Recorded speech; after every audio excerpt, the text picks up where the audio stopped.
याद रखें हमारे सीईओ ने विक्ट्री विद ऐश के बारे में क्या कहा था। चाहे आप पहले नंबर पर हों या 10 लाखवें नंबर पर, विक्ट्री विद ऐश में इससे कोई फर्क नहीं पड़ता।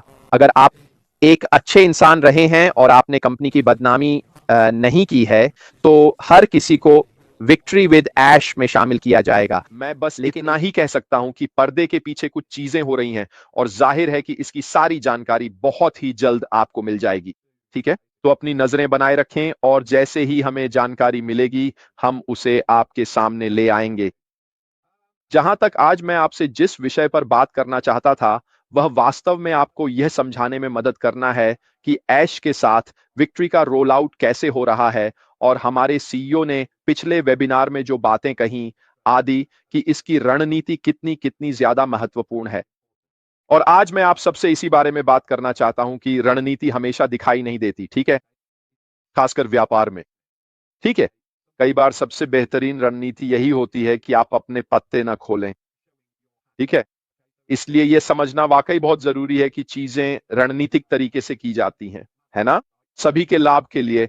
याद रखिए हमारे सीईओ ने विक्ट्री विद ऐश के बारे में क्या कहा है।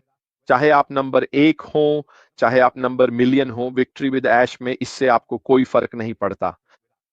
अगर आप अच्छे इंसान रहे हैं और आपने कंपनी की छवि को नुकसान नहीं पहुंचाया है, तो हर किसी को विक्ट्री विद ऐश में शामिल किया जाएगा।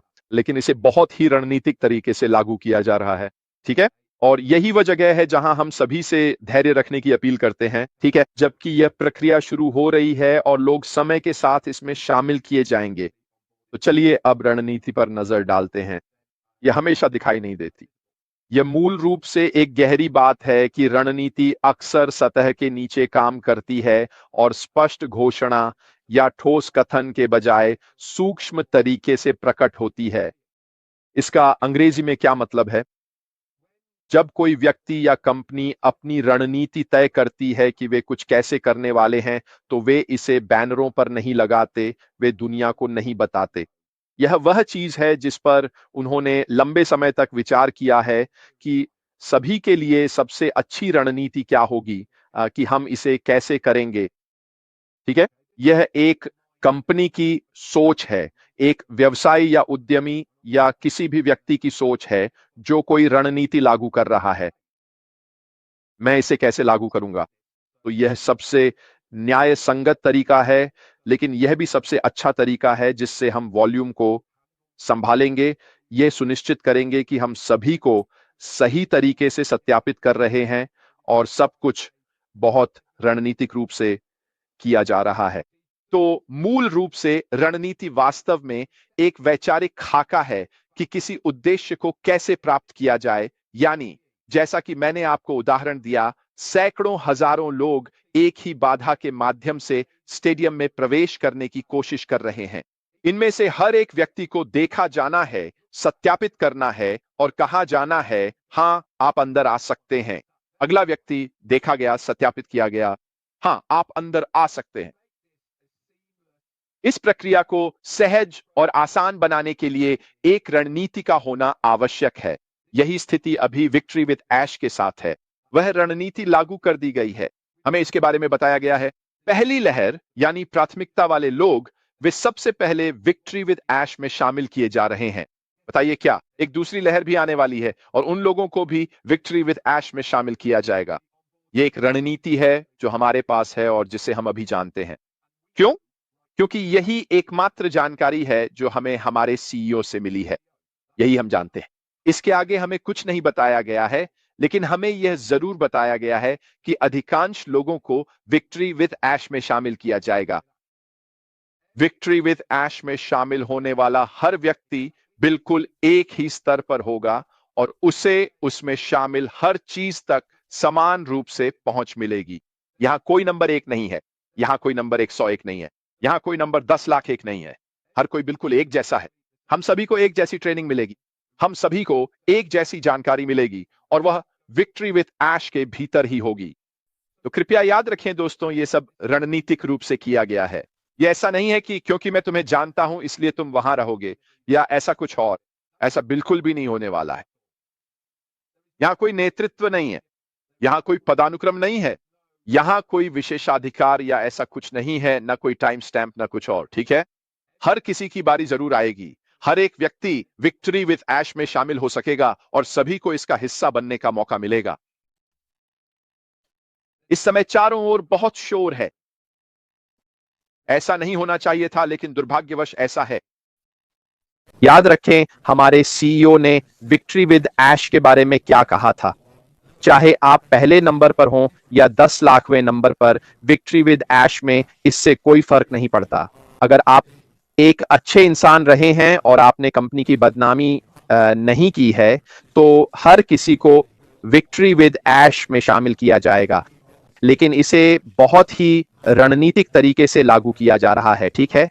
और यहां हम सभी से धैर्य रखने का आग्रह करते हैं, जबकि यह प्रक्रिया शुरू हो रही है और लोगों को धीरे धीरे शामिल किया जाएगा। तो आइए रणनीति पर नजर डालें, जो हमेशा दिखाई नहीं देती। यह वास्तव में एक गहरा अवलोकन है। रणनीति अक्सर सतह के नीचे काम करती है और स्पष्ट घोषणा के बजाय सूक्ष्म तरीके से प्रकट होती है। अंग्रेजी में इसका क्या मतलब है? जब कोई व्यक्ति या कंपनी अपनी कार्य रणनीति तय करती है, तो वे इसे बैनर पर नहीं लगाते। वे दुनिया को इसके बारे में नहीं बताते। ये ऐसी चीज है जिस पर वे लंबे समय तक सोचते हैं कि सबके लिए सबसे अच्छी रणनीति क्या होगी। समझे? यह एक कंपनी की, एक व्यवसायी की या उद्यमी की मानसिकता होती है जो कोई रणनीति लागू करता है। मैं इसे कैसे लागू करूं ताकि यह सबसे उचित तरीका हो और साथ ही सबसे अच्छा तरीका भी हो, जिससे हम इतनी बड़ी संख्या को संभाल सकें। कैसे सुनिश्चित करें कि हम सभी को सही तरीके से वेरीफाई कर रहे हैं कि सब कुछ रणनीतिक रूप से किया जा रहा है, ताकि हर कोई वहां पहुंचे जहां उन्हें होना चाहिए।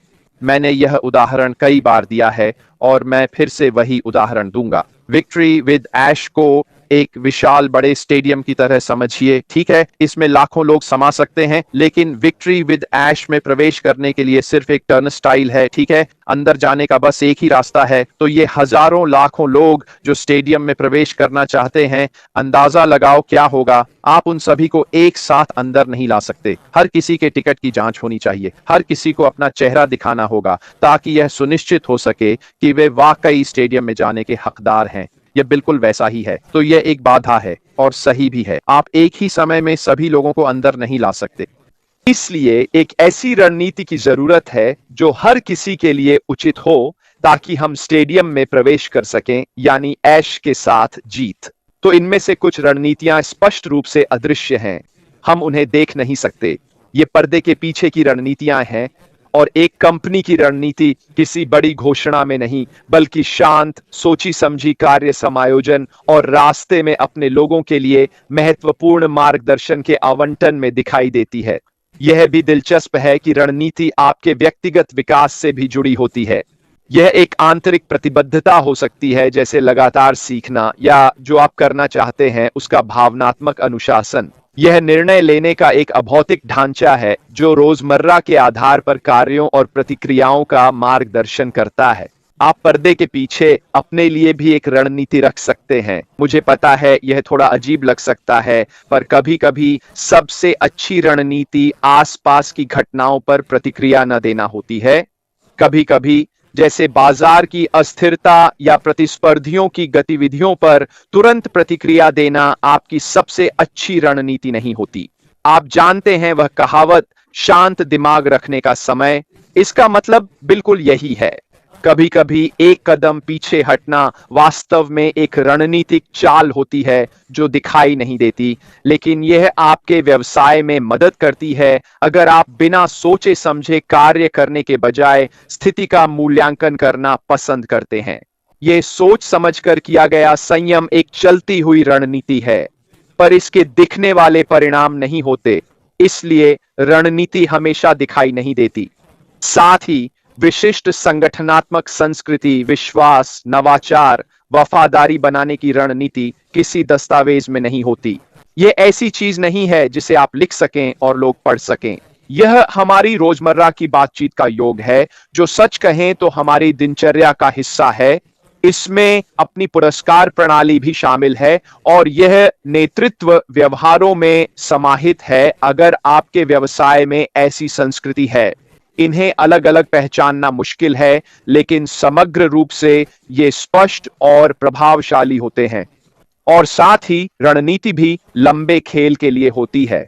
जब कंपनियां अपनी शुरुआती रणनीति पर विचार करती हैं, तो वे एक हफ्ते, एक महीने या 6 महीने के समय को नहीं देखती। वे पूरे बड़े खेल को देखती हैं, यानी व्यापार के लिए क्या सबसे अच्छा होगा इस लंबे खेल को। और यहीं पर कुछ रणनीतियां सालों या दशकों बाद ही स्पष्ट होती हैं, क्योंकि वे उस समय स्पष्ट नहीं थीं, लेकिन उस वक्त लिया गया निर्णय व्यापार के लंबे खेल में बड़ा प्रभाव डालता है। तो सार में रणनीति वास्तव में एक लक्ष्य को पाने का एक वैचारिक खाका है। यानी मैंने आपको उदाहरण दिया, सैकड़ों हजारों लोग एक बाधा से स्टेडियम में प्रवेश करने की कोशिश कर रहे हैं। इनमें से हर व्यक्ति को देखना होगा, जांचना होगा और कहना होगा, हाँ आप आ सकते हैं। अगला, देखा, जांचा, हाँ आप आ सकते हैं। इसे सहज, आसान प्रक्रिया बनाने के लिए एक रणनीति होनी चाहिए। यही है जहां हम अभी विक्ट्री विद ऐश के साथ हैं। वह रणनीति लागू कर दी गई है, हमें इसके बारे में बताया गया है। पहली लहर, प्राथमिकता वाले लोग, वे पहले विक्ट्री विद ऐश में शामिल किए जाएंगे। अंदाजा लगाओ क्या, लोगों की दूसरी लहर आएगी और उन्हें भी विक्ट्री विद ऐश में शामिल किया जाएगा। यह वह रणनीति है जो हमारे पास है और हम अभी जानते हैं। क्यों? क्योंकि यही एकमात्र जानकारी है जो हमें हमारे सीईओ से मिली है। हम यही जानते हैं, इससे आगे हमें नहीं बताया गया, पर हमें बताया गया है कि ज्यादातर लोग विक्ट्री विद ऐश में शामिल होंगे। विक्ट्री विद ऐश में आने वाला हर व्यक्ति बिल्कुल एक जैसे स्तर पर होगा, हर चीज तक समान पहुंच रखेगा। कोई नंबर 1 नहीं, कोई नंबर 101 नहीं, कोई नंबर 10 लाख 1 भी नहीं। हर कोई बिल्कुल समान है। हम सभी को एक जैसा प्रशिक्षण, एक जैसी जानकारी मिलेगी और यह सब विक्ट्री विद ऐश में होगा। तो याद रखिए दोस्तों, यह सब रणनीतिक तरीके से किया गया है। ऐसा नहीं कि मैं आपको जानता हूं इसलिए आप वहां होंगे और ऐसी बातें, बिल्कुल ऐसा नहीं होने वाला है। कोई लीडरशिप नहीं, कोई पदानुक्रम नहीं, कोई विशेष सुविधा या ऐसा कुछ भी नहीं, कोई टाइम स्टैंप नहीं, कुछ भी नहीं। समझे? हर किसी की अपनी बारी आएगी, हर कोई विक्ट्री विद ऐश में शामिल हो पाएगा। इस समय बहुत शोर शराबा है चारों ओर। ऐसा नहीं होना चाहिए, पर दुर्भाग्य से है।